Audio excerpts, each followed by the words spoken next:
but having read Georgia law with regard to second-degree murder, I'm inclined to admit that I was wrong. I've changed my mind. You've heard it here first.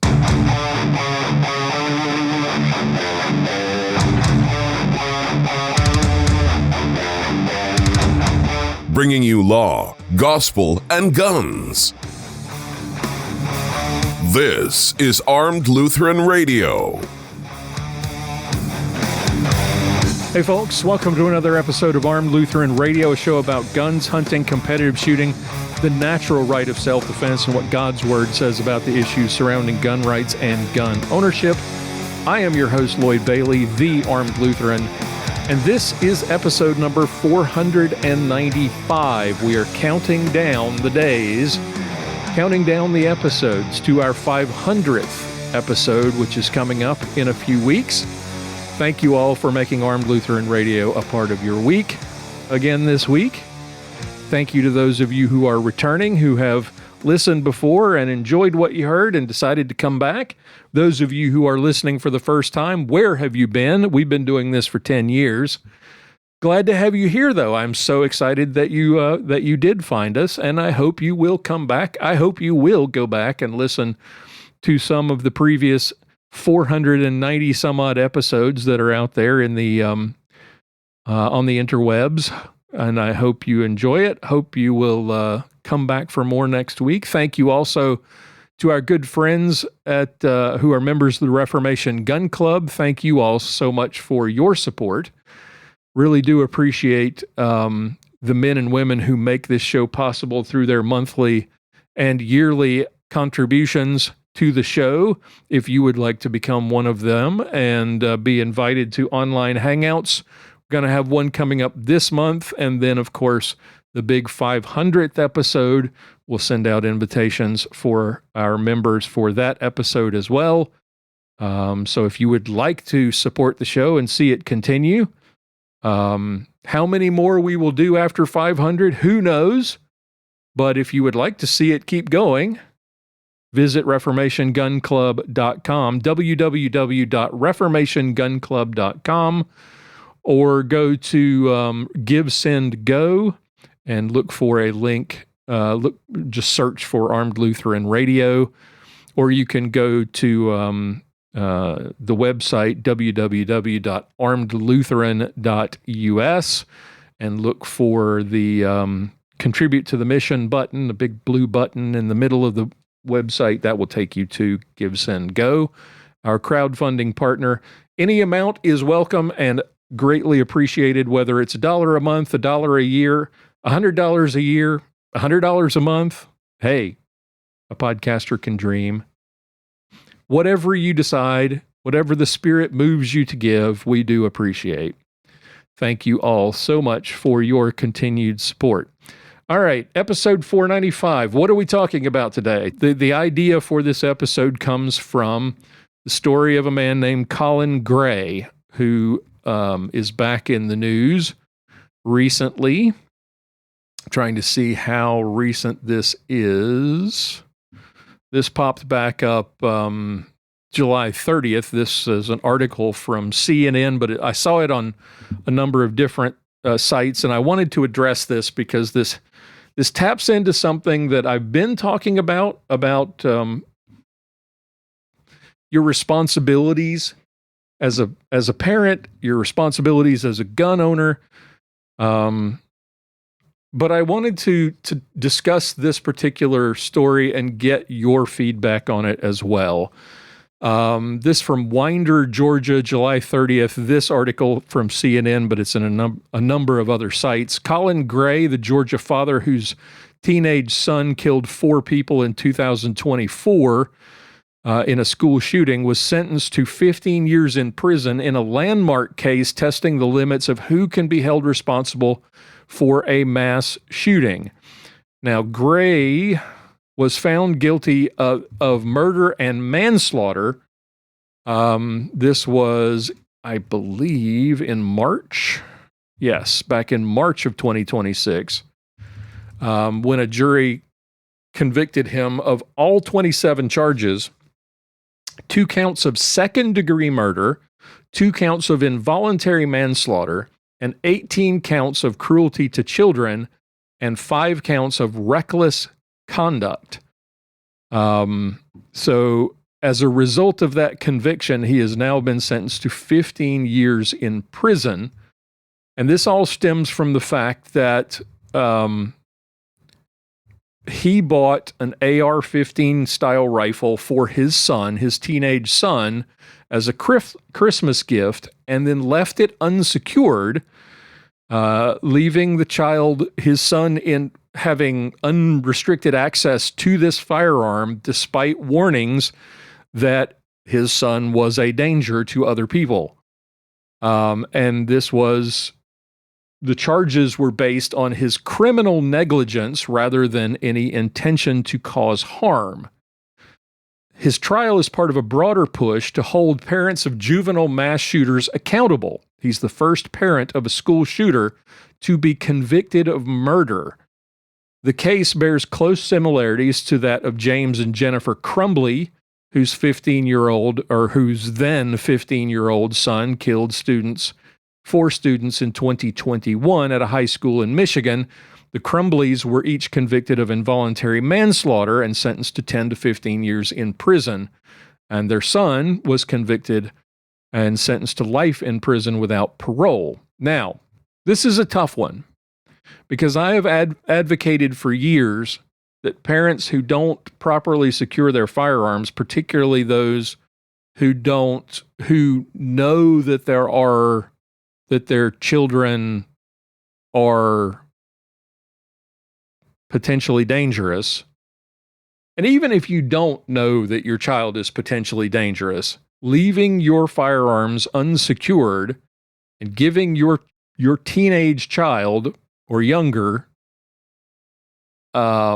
access to your firearms without restriction is a recipe for danger and disaster, as was the case here in Georgia and the previously in 2021 in Michigan. The case in Michigan is a little bit different in that the parents, if I recall correctly, the Crumbleys gave their child a firearm and were telling him through text messages, trying to make sure that he didn't reveal that information. They were conspiring with the child to hide the fact that he had firearms. He was clearly mentally ill, and they were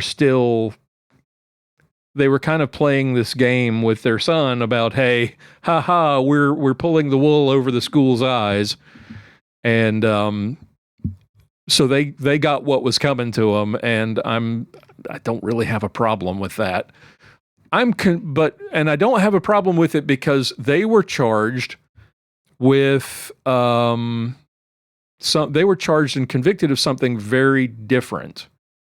They were convicted of manslaughter and sentenced to 10 to 15 years in prison. In this case, in the Gray case, Gray was not. Now, I haven't gotten into the depths of the case, so I didn't follow the case in great detail. But the idea that you've convicted this man of murder, this may be an overcharge that is probably that if there is any common sense in our judicial system, or in our legal system, we don't have a justice system, we have a legal system. If there's any common sense in that system at all, this will get overturned on appeal, because I don't think you can. And in fact, the statement at sentencing by the judge makes it quite clear that, here's a quote from the judge, it matters that you didn't have actual knowledge that your son was going to school to do that. It matters that you didn't intentionally commit a crime. It matters that you didn't plan the attack. It matters that you didn't seek to harm anyone. It matters that you didn't pull a trigger. He's admitting, the judge here is admitting that this father did not intend for any of this stuff to happen, how then can you charge him with murder? Of course, family members felt this was too lenient. The sentence was closer to the defense request than that of the prosecution. The prosecution wanted to send Gray to prison for 80 years. His ultimate sentence, his 15-year sentence, is more in line with that of the Michigan case from 2021.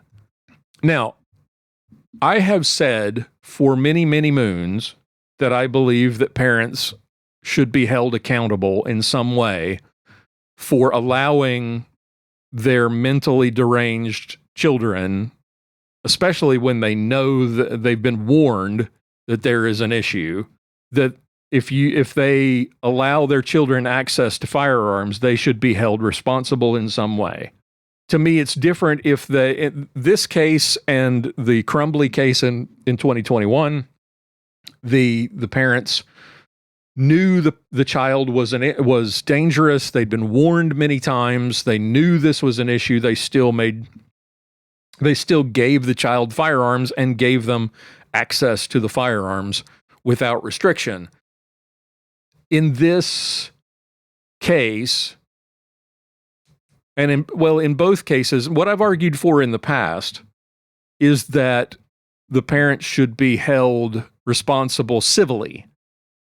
That parents who are negligent should be open to lawsuit. In some cases, maybe even charged with criminal negligence. I don't know that you can go so far as murder. Do I have a problem with manslaughter? It depends on the definition of manslaughter at the state level, how manslaughter is defined.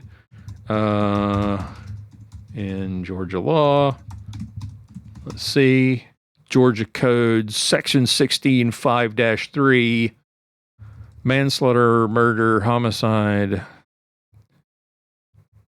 A person commits the offense of involuntary manslaughter in the commission of an unlawful act when he causes the death of another human being without any intention to do so, by the commission of an unlawful act other than a felony.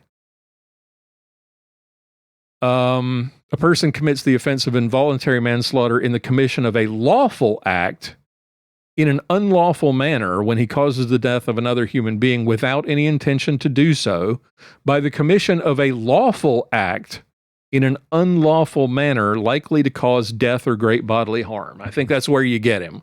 A person who commits the offense of involuntary manslaughter in the commission of a lawful act or in an unlawful manner, upon conviction thereof, shall be punished as for a misdemeanor.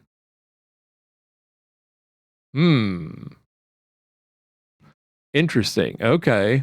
So this guy, if we go back to the original story, so the indictment alleged his actions constituted criminal negligence by consciously disregarding a substantial and unjustifiable risk.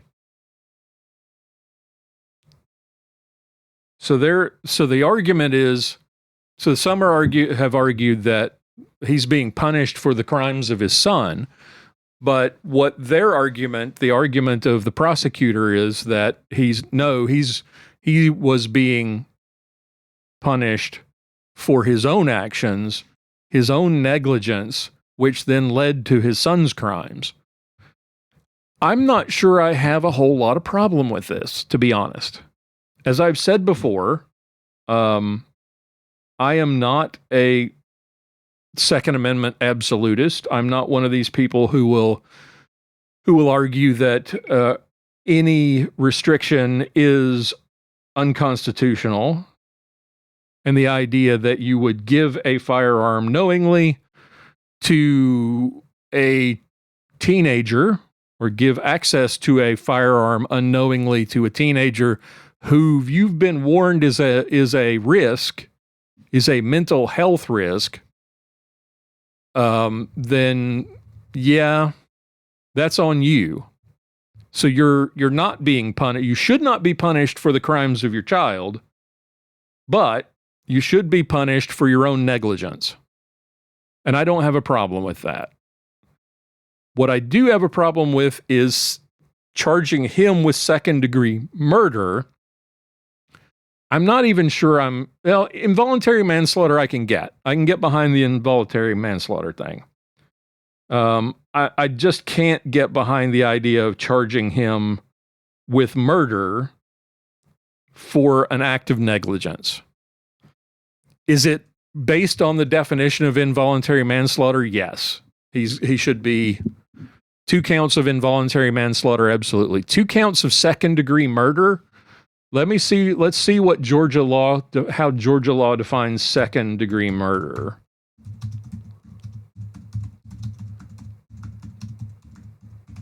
Let's have a look at that.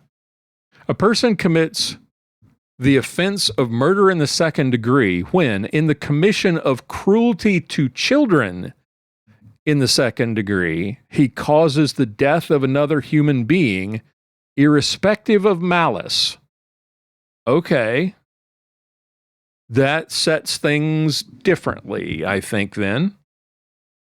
So, considering the definition here of murder in the second degree under Georgia state law, see, he was also, I believe it says, 18 counts of cruelty to children. So, when in the commission of cruelty to children in the second degree, if he or she causes the death of another human being, irrespective of malice, in other words, you didn't mean to do it, but if you're convicted of cruelty to children and it results in death, that's a second degree murder. So, now having done a little bit of research on the fly as we're going, I'm not sure that this is going to be overturned either.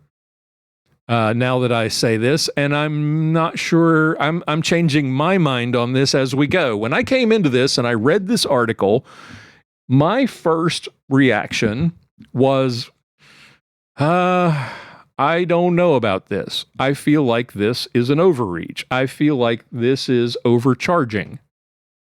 I don't feel like this is the proper charge, and I'm afraid this is that I suspect can and should be overturned on appeal.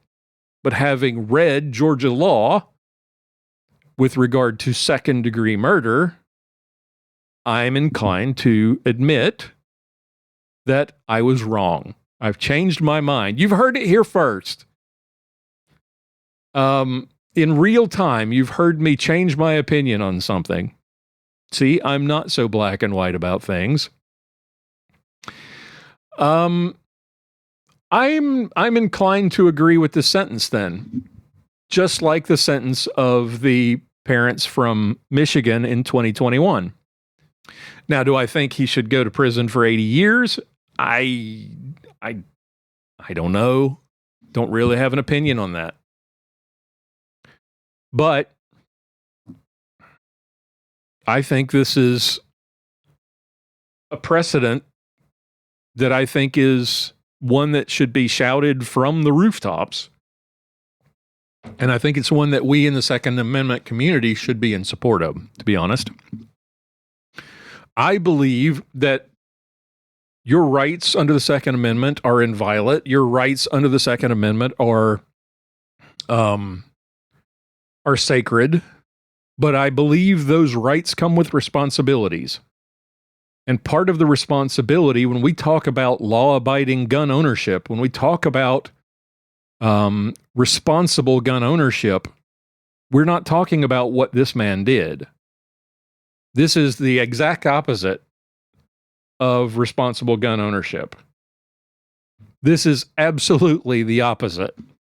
If you own a firearm and you have children in your home who are teenagers or preteens, those ages where got all the hormonal changes and stuff going on, a lot of school and peer pressure and things going on in their lives, The middle school and high school, especially early high school years, are really challenging for some kids. They're challenging for all kids, but some kids have a harder time with it than others. This is not the time to be trusting your kids with unfettered access to your firearms. Absolutely not. And if you have been warned by school counselors or teachers or school administrators that maybe your child is having mental issues and might be a danger to themselves or to others, that's something you need to take seriously. It's a hard thing, I can imagine.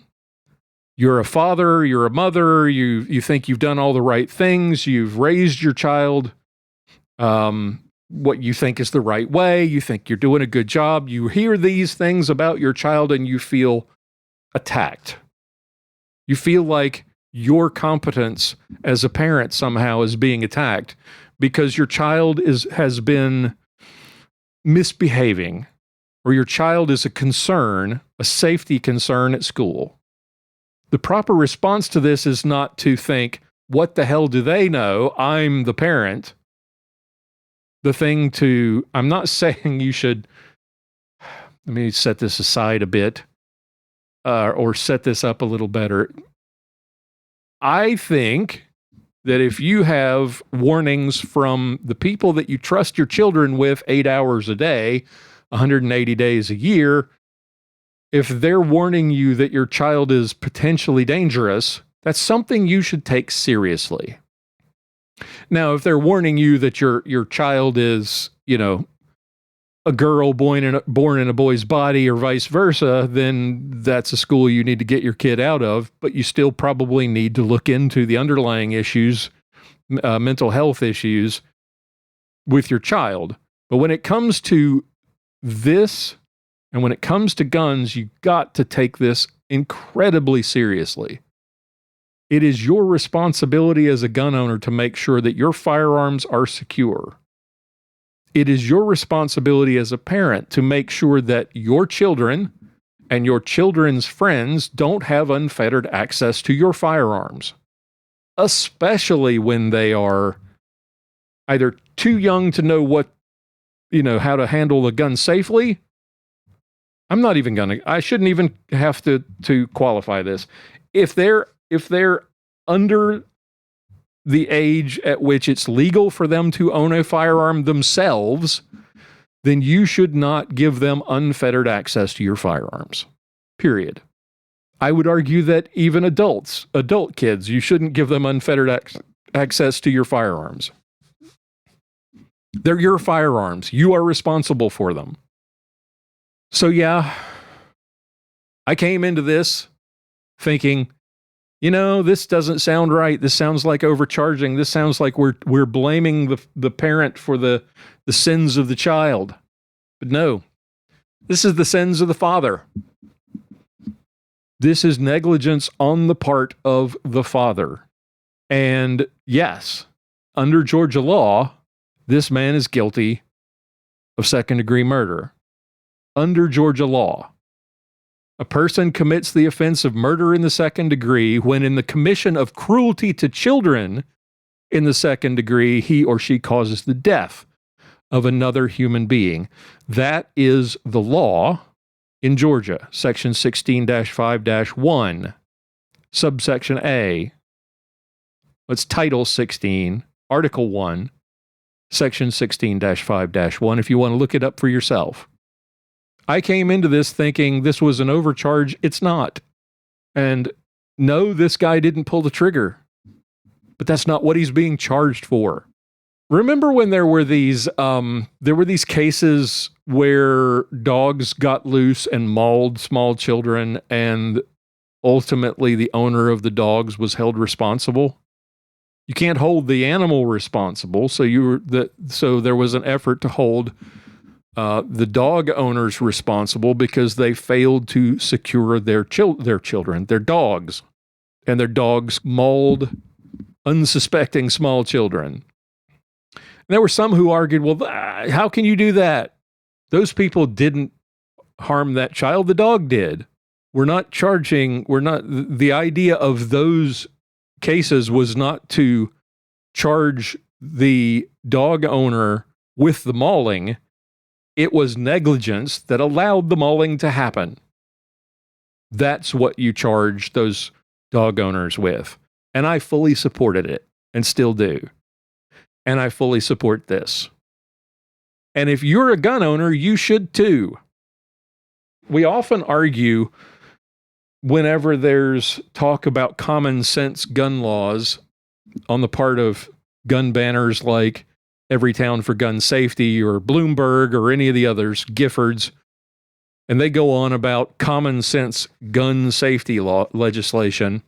You don't need any new laws because no new law would stop it. No new law would stop the mass shooter. The guy who committed this shooting in Georgia, the kid, was already committing murder, manslaughter, assault, was carrying a firearm, was in possession of a firearm illegally, was in a school zone with a firearm. That's a violation of the law. So all those laws didn't do anything to stop the shooter. No new law would do it. No new law, gun control law, would stop mass shootings. This is not a new law. This is existing law being applied in a new way, and I think in a reasonable one. Colin Gray and the Crumley parents in Michigan negligently allowed their children to have firearms, and their children killed people. And in this man's case, he was warned there was a problem. He still gave his child access to a firearm. His child went out and killed people at school. We're not charging this man, this parent, with his son's crimes. We're charging him with the idiotic negligence that allowed it to happen. And I, for one, am all for it.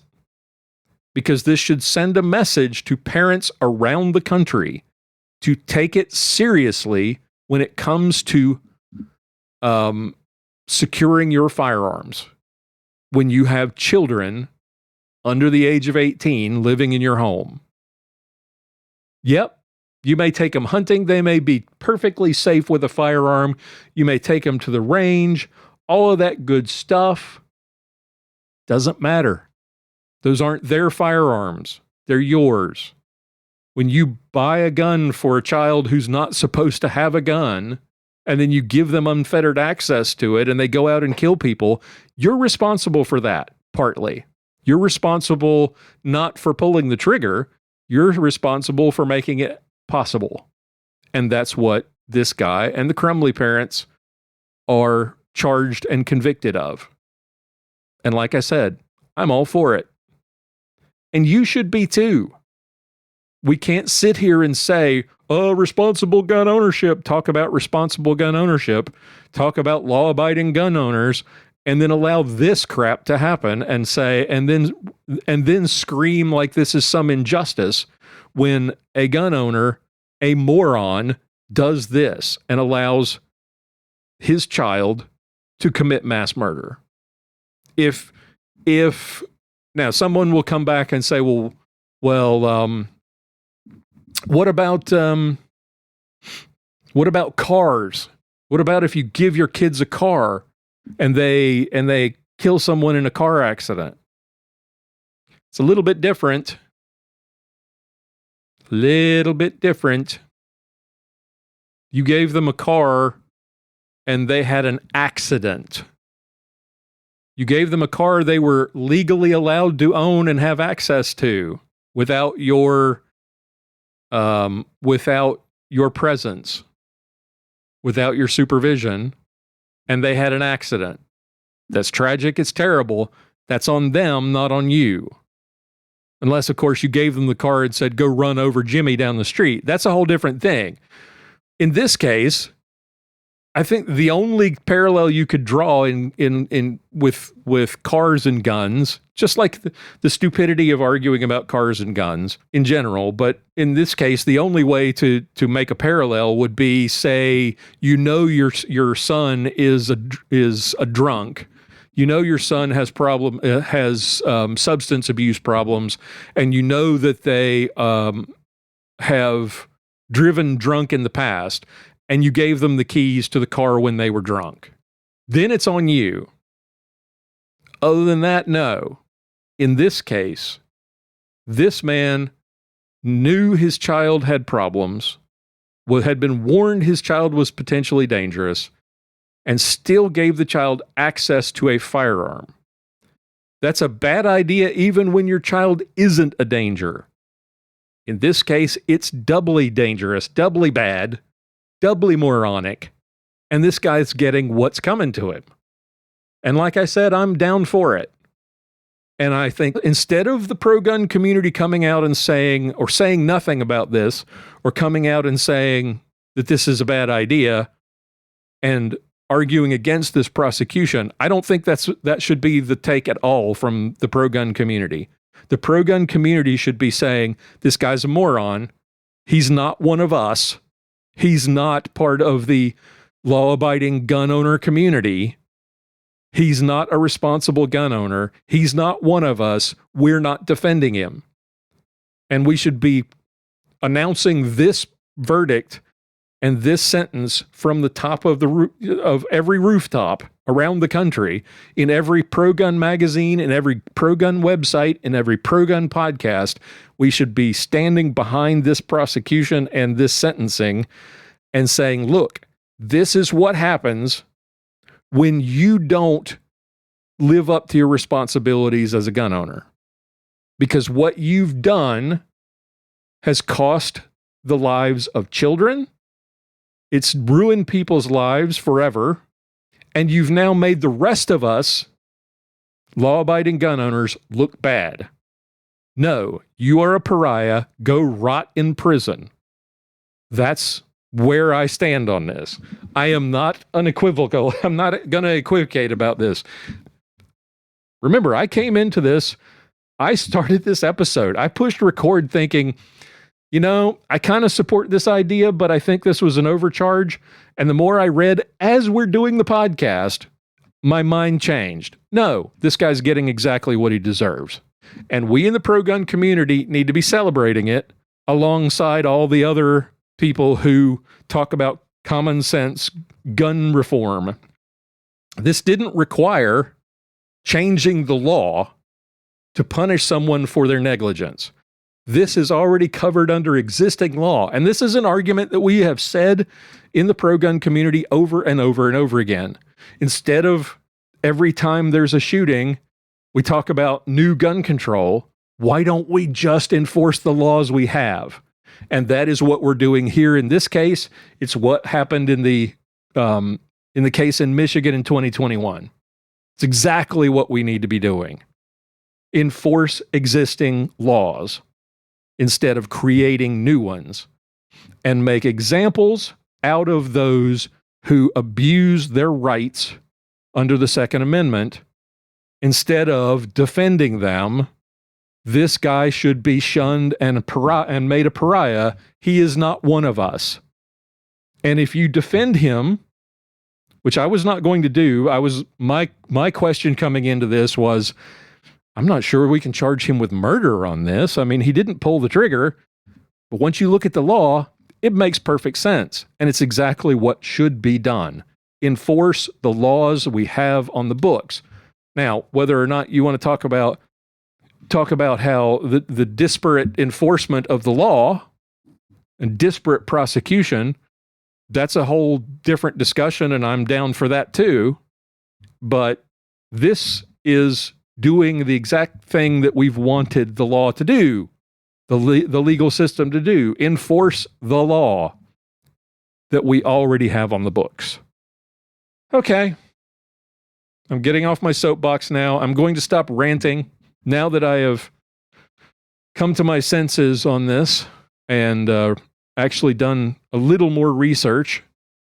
even as I was just going to off the cuff talk about this. This is kind of amazing.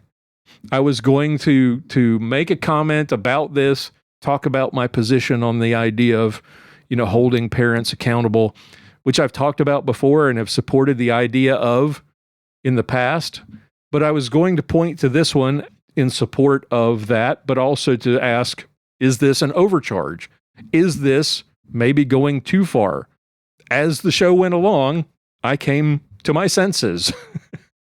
I got the information. Yeah, this makes perfect sense. This is what we should be doing. Punishing the irresponsible, not punishing the responsible gun owners. We should be punishing people like this guy.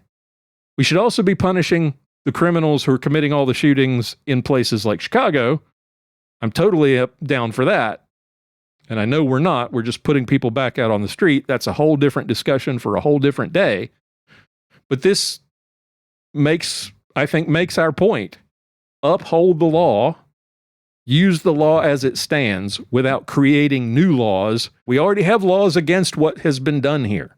We have laws against mass shootings. We have laws against guns at school. We have laws against kids in unauthorized or unsupervised access to firearms. We have laws against adults giving firearms to mentally ill people. Use those laws, punish the people who break them. Stop talking about new gun control. We have all the laws we need on the books already to try to curb the violence that we see in this country. And in this case, hopefully, to curb the irresponsibility of gun owners like Mr. Gray. He's not one of us. He's not a responsible gun owner, and he's going to pay the price for it, and he should.